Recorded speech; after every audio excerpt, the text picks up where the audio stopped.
observes the presence of our Honorable Sidia Jata, who is a veteran educationist, curriculum expert, linguist who has played a significant role in the promotion of L1 in this country since 1975. With his perseverance, we are here today celebrating a significant event, which is the development of a toolkit for multilingualism in this country. This would not have happened if Sidia had dropped the ball out of his frustration from 1975 to date. As a curriculum expert in those days, he was talking, he was writing, but nobody was willing to listen to him. And I would say simply because of the what Dr. Mbai said, Professor Mbai said here, which is the linguistic insecurity. Because as a colonized country, we were told, we were made to believe by the colonizers that our languages are inferior, that our cultures are inferior. But we have seen evidence that our languages can be used and are used in economic forum, in economic platforms, in the markets. You go to the markets, that child who is coming from your house is sent to the shop, and they do bargaining in their language. They buy and they bring you the items with the right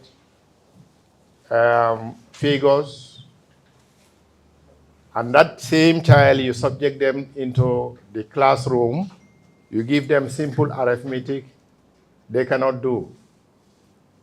Have you been questioning what is happening? Is it that they do not understand the content, or they do not understand the language through which that content is delivered? I want to observe the presence of Madam Aissatou Ndao. She's a great lady. The country owes her a lot. She is someone who is ready to champion anything, be ready to fall and pick it up again and continue. And that is why right now at the level of the college, we are beginning to have the inclusion of these languages as part of pre-service. I will come to that when I do my presentation. But I also want to observe and celebrate Dr. Clyde for the efforts. Together we wrote a chapter in L1, and that is myself, Dr. and Honorable Babukar Boy. That was the beginning of our collaboration leading to what we are celebrating today or launching today. Doctor, we are most grateful. The rest of the team members, Sabali, and the gentleman, I cannot remember the name, you are all, Mr. Chang, welcome and celebrated. Together today as a country, we are happy. But I think myself and Sidia Jata are the happiest. And I'll tell you why when I conclude. Thank you very much, everybody that has joined us today in this launching. My presentation is going to touch on these various components. We no longer as a country feel insecure, linguistic insecurity. Let's speak our languages. Let's speak our broken second language, French, Arabic, English. These are second languages. Why is it that if we make mistakes in those languages, we feel guilty or we are punished? We have to put symbols in school in those days. Those who went to school in the 80s can remember what I'm saying. And because we were made to believe that we must speak the Queen English, what has it brought to you today? She mentioned something, and that is Aku is spoken, but is almost dying out in this country. Are we going to allow our languages to die? They die with our culture, but they die with our integrity. If we are talking about regional cooperation, regional integration, African unity, do we mean business? When we are not promoting our languages, our cultures? I'm leaving that to the university students to advise. The Gambia aims for a high quality education that meets its students' needs. But you see, the fundamental problem we have is you cannot get those good results at WAS, at Gabeke, if you do not build a solid foundation. And how can you build a solid foundation when you do not find out how to transition, create a smooth transition from the home to the class? You go to that village, and the predominant language in the house, in the bantaba, at the well, at the playground, is that L1, whether it's Jola or Maninka or Olof, that child is learning. The child is learning even in the womb. And that child who has been learning through the L1 is brought into the class. And there is big disruption in that process of learning because the instruction shift to L2.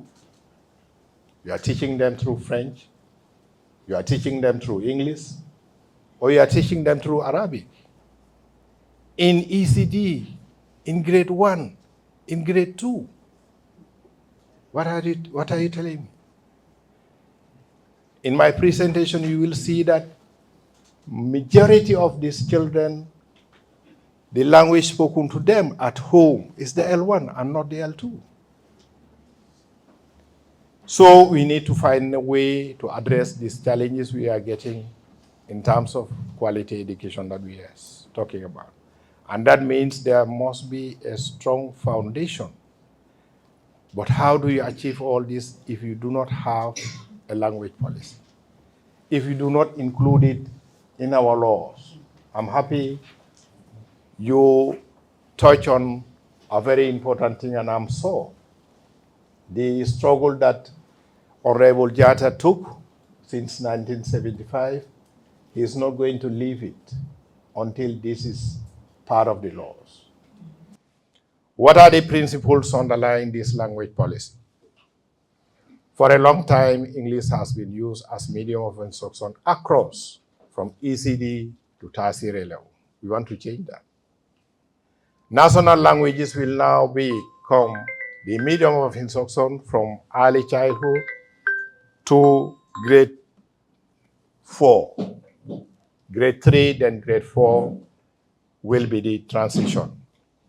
But we also believe that this will promote national identity and self-esteem, will promote national unity, but will also be helpful to the individual and national progress. But this is premised on the fact that the language that the child is fluent in is the language that they can learn best in, especially at foundational level. Now, at one level, I talked about the L1 being used as medium of instruction, but that doesn't mean that when you stop using it as medium, so that is the end of the language. No, we are saying from grade 4 onwards, these languages will be taught as a subject. I want to study Maninka language, and that language has grammar.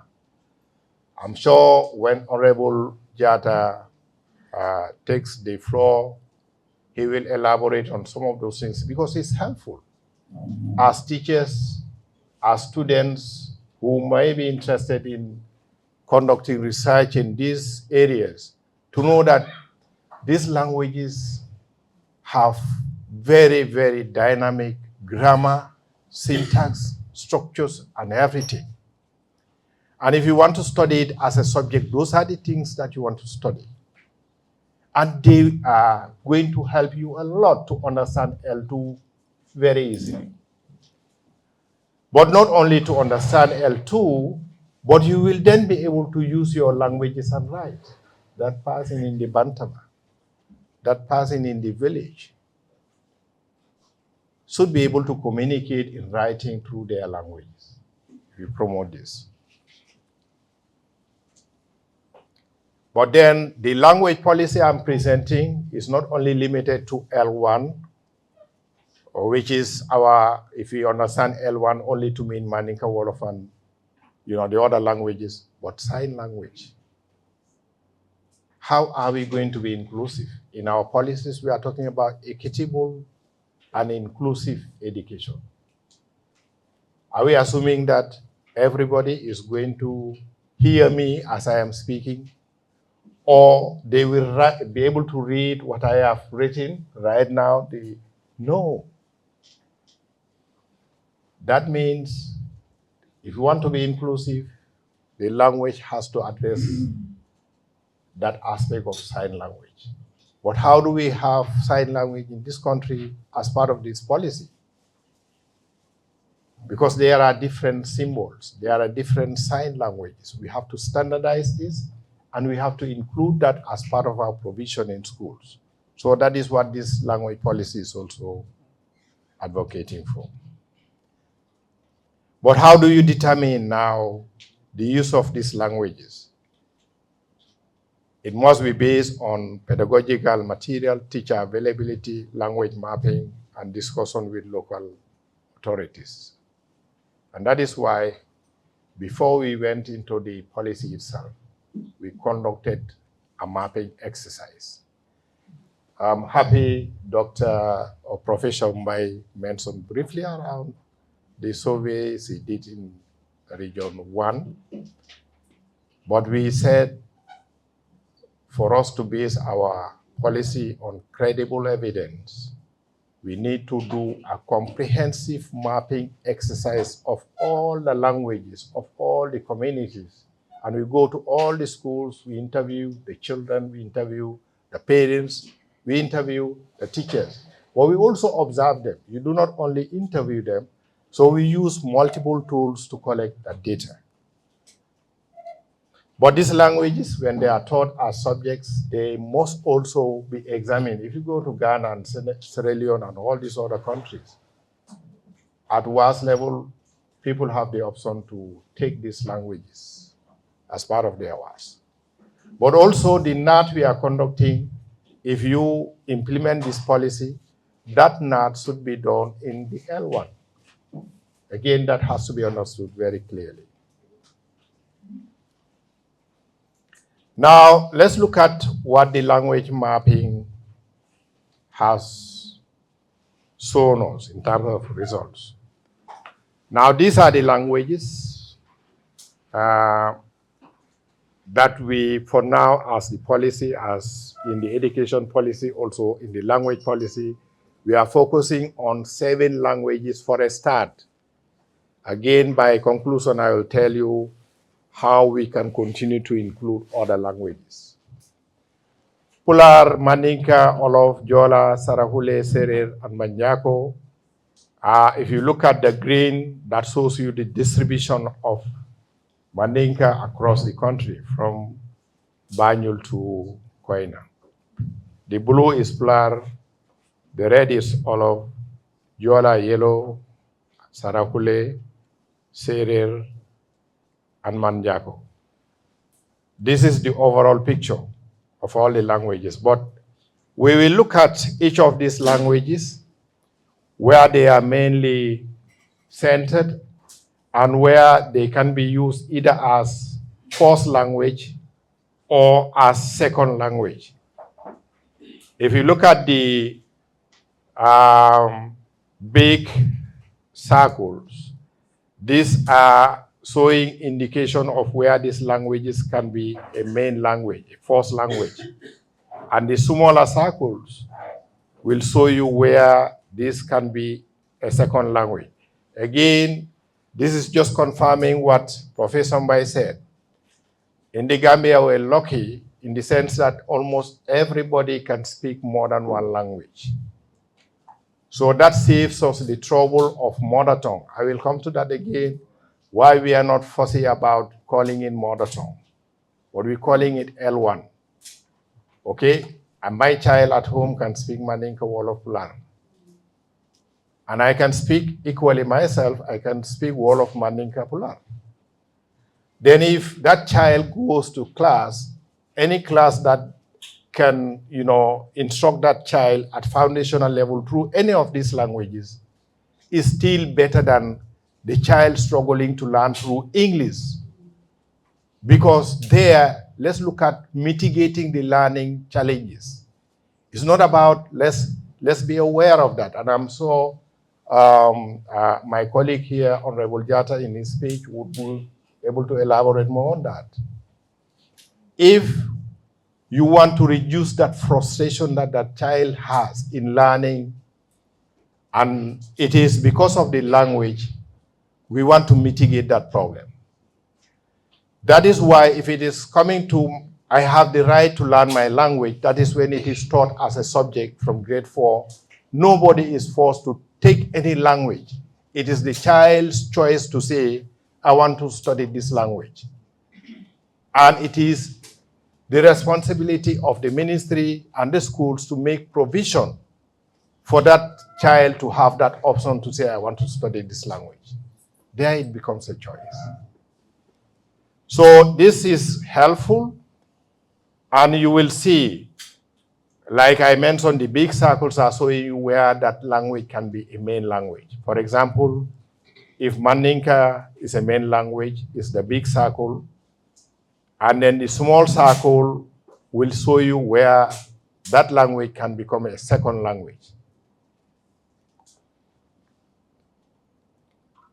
Now, this is showing main language, that is where it can be used as L1, main language, or can be used as second language, or can be used as third language. Again, the results of the data has shown that we, in most cases, we do not even go to the third language, because most of the children can, be okay with that language used as L1, or in most schools, only 2 languages will suffice.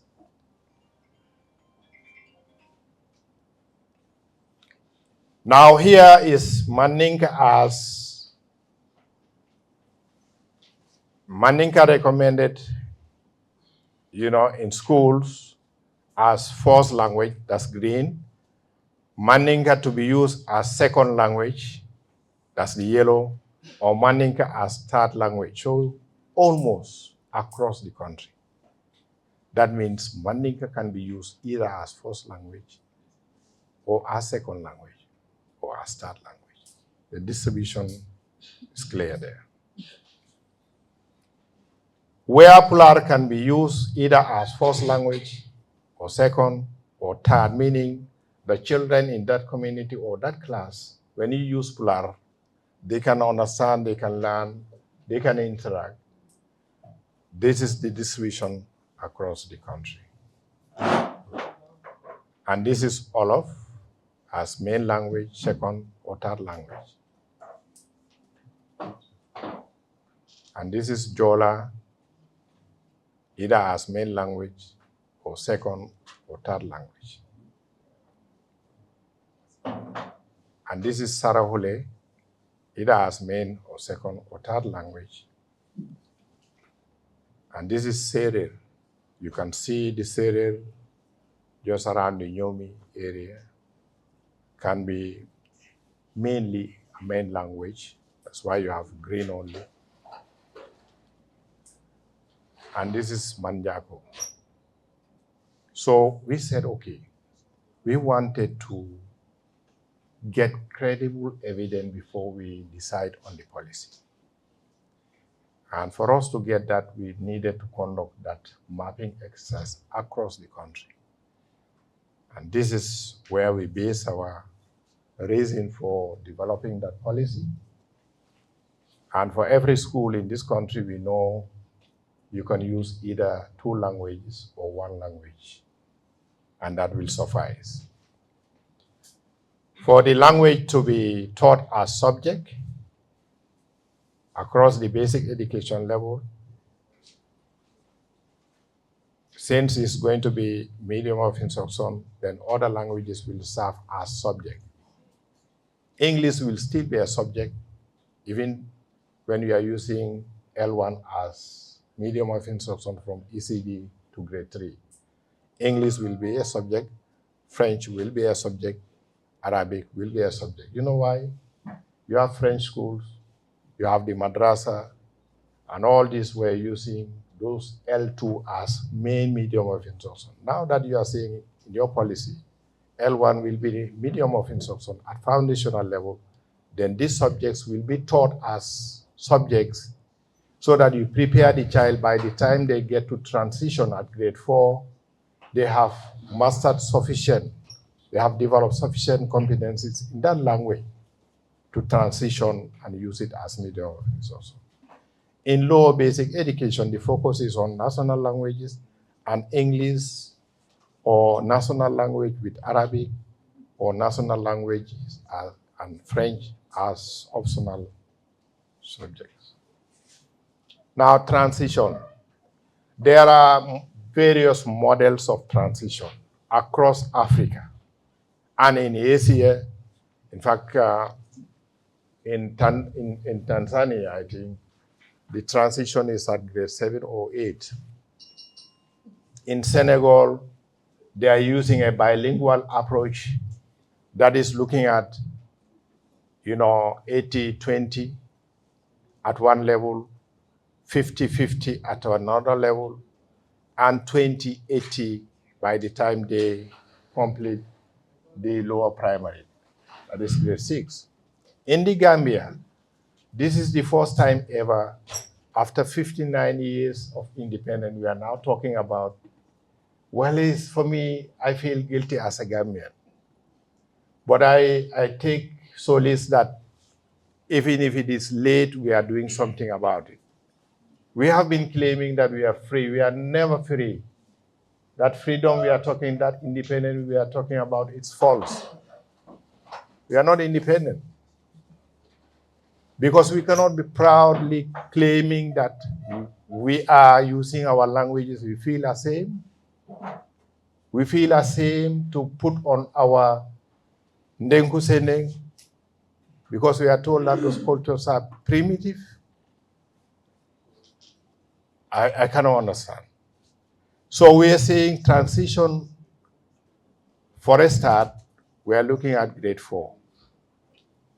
So that from ECD to grade 3, the instruction is through L1. In grade 4, you are preparing them to transition the medium of instruction into English or into French or into Arabic. But that year, part of the year is still instruction through L1, and the later part of the year, the instruction shifts completely to English. That's the model we are starting with. But policies are dynamic. We can always revise and review our policies based on the capacity we have. And I'm happy that this is one of the capacities we are building, because the policy may be good, but the implementation of that policy, if it is not well prepared so that the teacher capacity is built, nothing will happen. We'll have the policy, but it's never going to be implemented. So teacher capacity for implementing this is part of what we are saying here. There is emphasis on the importance of teacher capacity in national languages, if you want to use it as medium of instruction. Therefore, pre-service training and in-service training must be emphasized. But how do you do that? These tools, I'm happy, glad if I'm taking too much time, but I'm so glad that you are preparing the ground for the teacher capacity so that this policy can be implemented. And part of the other arrangements will be recruitment of teachers, allocation of teachers, support to teachers. And this is at the level of the HR. We are recruiting and posting teachers. And that is why, if it is included as part of the pre-service, that information is useful for the MOPSI to know that Fatu was trained on L1 in this language. So that we are looking at the data that I showed you earlier about schools and the languages that are dominant there, we will post Fatu to those schools. So this is one of the things, so that the fluency of the teachers in the L1 is important. We are going to continue to support the training and upskilling of that teacher. We are going to motivate the retention of that teacher in those schools.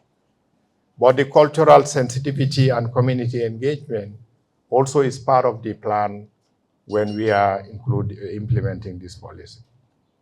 I want to thank you all, and I want to also apologize for taking too long. But I thought it's important that we all are on the same page, because we cannot implement the policy.